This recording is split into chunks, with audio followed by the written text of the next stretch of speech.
Hello everyone, मैं आपका दोस्त doctor Deepesh Goyal, cosmetic and plastic surgeon.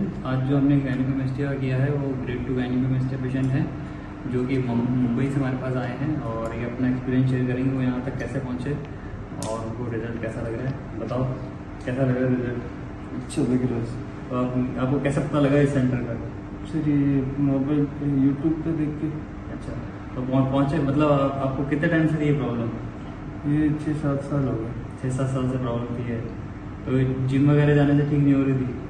नहीं, जिम तो मैं जाने की कोशिश भी नहीं की, फिर वीडियो देखा तो पता चला वीडियो जिम से नहीं होता, ठीक होता नहीं है। तो दोस्तों यदि आपको भी ठीक कराना है तो कॉन्टैक्ट नंबर एड्रेस यहाँ दिया हुआ है। आप देख सकते हैं कि कोई निशान नहीं हो रहा है चेस्ट पे और एक पूरे सर्जरी लोकल एनेस्थीसिया में कही है और सेम डे आप घर जा सकते हो। कोई स्टिच निकलवाने की जरूरत नहीं, कोई ड्रेसिंग करने की जरूरत नहीं। इसके बाद हम इनको एक कंपल्सरी गारमेंट देंगे, वो 1 महीना पहनना होगा। उसके अलावा कोई प्रिकॉशन रखने की जरूरत नहीं है। धन्यवाद।